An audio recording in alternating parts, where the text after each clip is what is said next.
Hey you guys!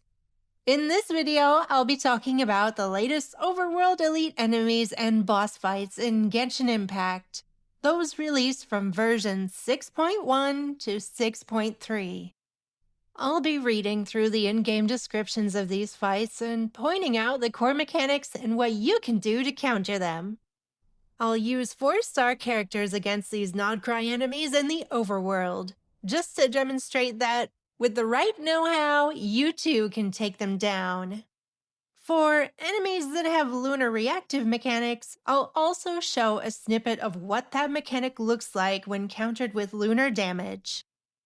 I'll be covering the fights for Frostnight Herra, Fisher of Hidden Depths, Super Heavy Landrover, Mechanized Fortress, and Lord of the Hidden Depths, Whisperer of Nightmares. In that order. If there's a specific fight that you're curious about, feel free to skip to it by clicking the timestamp in the description of this video. Just a quick forward. You can find strategies for defeating these enemies in the Adventurer's Handbook under the Enemies tab. Just click the small question mark icon to read the entries. The most effective part of these strategies is highlighted in yellow.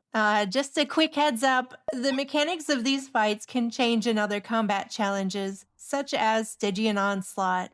Make sure you read through the battle details for each difficulty as listed in the menu. Alright, on to the first fight, Frostnight Herra. After it changes its form to enter a gloom-veiled state during combat, deal damage to it to bathe it in light. This will force it to exit this gloom-veiled state and change its elemental type to the element whose damage it received the most during the time it was gloom-veiled. If this was lunar reaction damage, it will change its elemental type to elementalless. So, the main mechanic that we're looking out for here is going to be when it goes into the gloom-veiled state. You can easily counter the gloom-veiled state by using one of 3 strategies that I'll cover. For this first strategy, let's go over using elemental attacks to infuse the creature. This method is my favorite because you could get, say, endless melts or endless blooms, depending on what element you choose to infuse it with. For this fight, I'll be taking a melt team to infuse it with cryo for endless melts.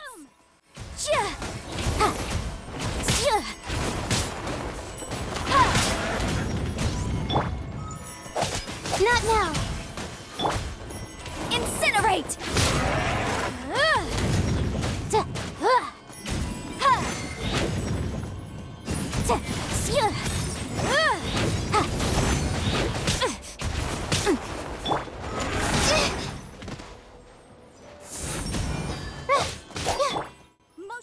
Have a look at the gauge under its HP bar.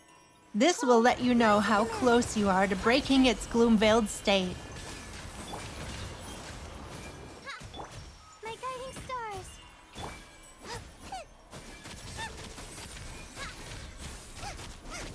Woohoo! Melts ahoy!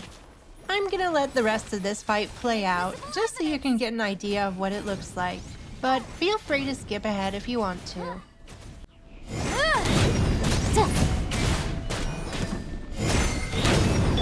Not now! Out of the frying pan, it's boom boom!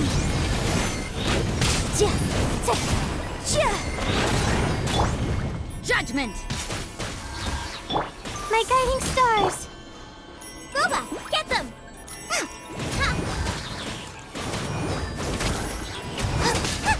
You're toast! Not now! Motion to compel! Alright, onto the physical strategy for this fight. Now, here, you can apply physical damage to remove the gloom-veiled state.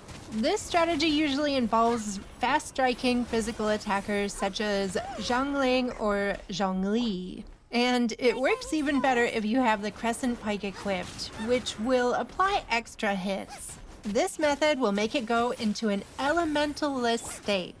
So, as you can see, I am incidentally applying some cryo here. but it's counting instances of damage. So the instances of physical damage that I'm applying to this gloom-veiled state or gauge outnumber the instances of cryo here, which is why it went elemental-less. So the last strategy for the Frostnight Herra is using lunar reactions to quickly force it into an elemental-less state. As there are currently no 4-stars that enable lunar reactions, I'll be demonstrating this with a 5-star team. And boom! As you can see, lunar reactions break that gloom-veiled state much quicker than any other methods. Alright, let's jump into the next fight. The elite mob's Fissure of Hidden Depths. So, when several fissures of hidden depths are present on field, their connections to one another will form deep, dark shields. The shields can only be broken by elemental attacks or reaction damage. Lunar reaction damage is especially effective at breaking the shields. So, for this fight, I'm going to take an electro-charged reaction team. If you're not using a shielder, these mobs can be pretty frisky and you may need to dodge a lot, especially when it comes to that, quad-focused laser beam. So take a shielder or a healer if you need to. Swirl, Mark 2!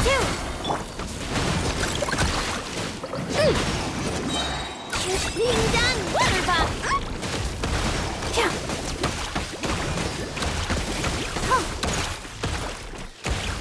Let's dance! By royal decree!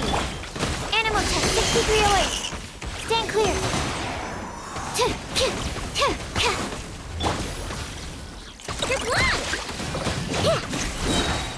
Flash attack! Midnight Phantasmagoria. Now, once you break the shield on one of these fissures, all of the other fissures will be grouped at your location. Try to keep them there using someone like Sucrose or Kazuha, who's good for grouping, or a taunter like Mona or Lynette, and just DPS them down from here. They will eventually regain that deep dark shield, so go totally ham on them. Slay. And now I'll show this fight with a lunar reaction team. The fight remains the same, with the only difference being that lunar reactions get rid of that deep dark shield a lot quicker. Night for all. Surge. Absorption test. Animal test 6308. Alright, let's move on to the next fight. The super heavy Landrover Mechanized Fortress. A super heavy war machine capable of regulating its own temperature. After receiving pyro attacks, the Mechanized Fortress will continuously accumulate heat and enter an overheating state. At this point, if it continues to heat up, the Mechanized Fortress will automatically activate a cryo ward to cool itself down. Interrupting the cooling process could significantly disrupt its operations. So, for this fight, what we're really concerned about is filling up the gauge that will appear underneath the enemy's HP bar by applying pyro. We want it to overheat and combust its own engine, if you will. Boom boom!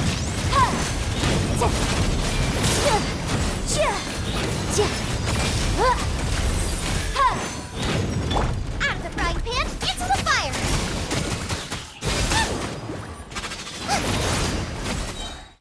Once it has been successfully overheated, it will attempt to cool itself down by popping up a cryo ward.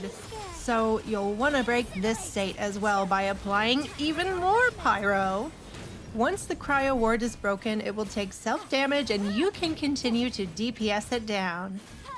Just a note for those who are interested in the advanced mechanics of this boss, the resistances do change in the overheated state and in the paralyzed state, just FYI. You'll see that it takes significantly more damage once the overheating gauge has reached the 50% mark, and then even more once it's paralyzed, so make sure you give it a good bullying once it hits that paralyzed state. Huh? Nice and spicy! You're toast! Not now!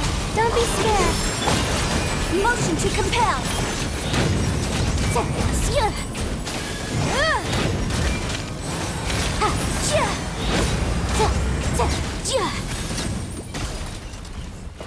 Slay. Now, on to the next boss. The Lord of Hidden Depths, Whisperer of Nightmares.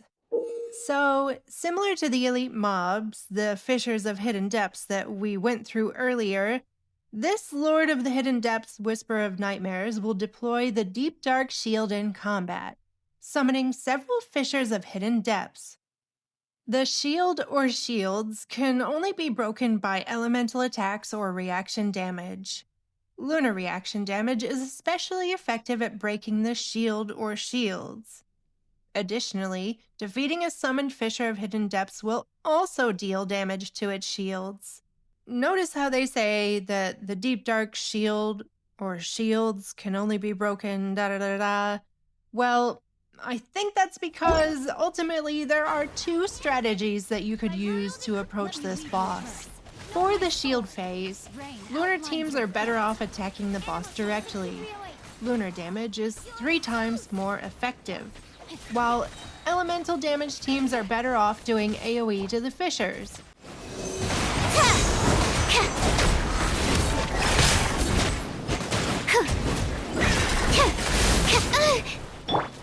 Nice and spicy.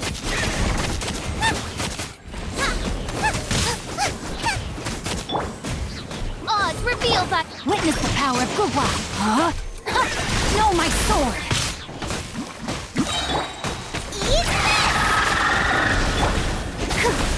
Absorption test. Swirl. Mark 2. Midnight Phantasmagoria. Each fissure defeated will take out 25% of the boss's shield. Breaking the shield will destroy the fissures, do true damage to the boss, and stun it for 10 seconds, wherein it will have decreased resistances. So go totally ham on it here, as it will eventually recover and restart its attacks. Stand clear. Animal test 6308. Yeah. Another slay. In this next clip, I'll be showing what it's like to take a lunar reaction team up against this boss and the strategy that you would want to use, which is to go directly for the boss, skip the fissures, and just DPS the boss down with lunar reaction damage to get rid of that deep dark shield. A boom, easy. This boss is pretty incentivized for lunar reactions. I hope you guys enjoyed this guide and that it helped you learn a thing or two about these enemies. Feel free to like and subscribe and hit the bell for notifications. Now go forth and slay, darlings!